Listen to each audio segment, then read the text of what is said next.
وقتی همدیگه رو در آغوش میگیریم گویی به 7 آسمان سفر میکنیم. سلام به دوستان نازنینم. امیدوارم هر کجای دنیا که هستید آرامش و امنیت سهم دلای مهربونتون باشه. خیلی خوشحالم که در کنارتون هستم. ممنون میشم که سابسکرایب کنید و زنگوله رو بزنید که خبر ویدیوهای جدید به گوشتون برسه.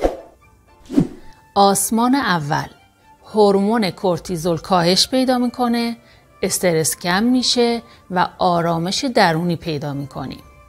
آسمان دوم، هورمون اکسیتوسین بالا میره، شادی در دلهامون جاری و زندگی لذت بخشتر میشه. آسمان سوم، سیستم پاراسمپاتیک فعال میشه و بدن رو در آرامش عمیق فرو میبره.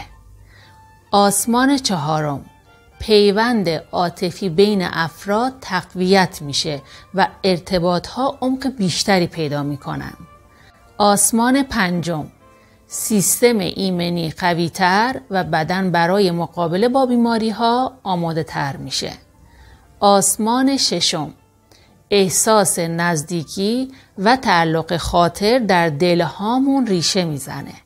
آسمان هفتم، با حس امنیت و اعتماد حتی در سخت‌ترین شرایط احساس حمایت و آرامش پیدا می‌کنیم.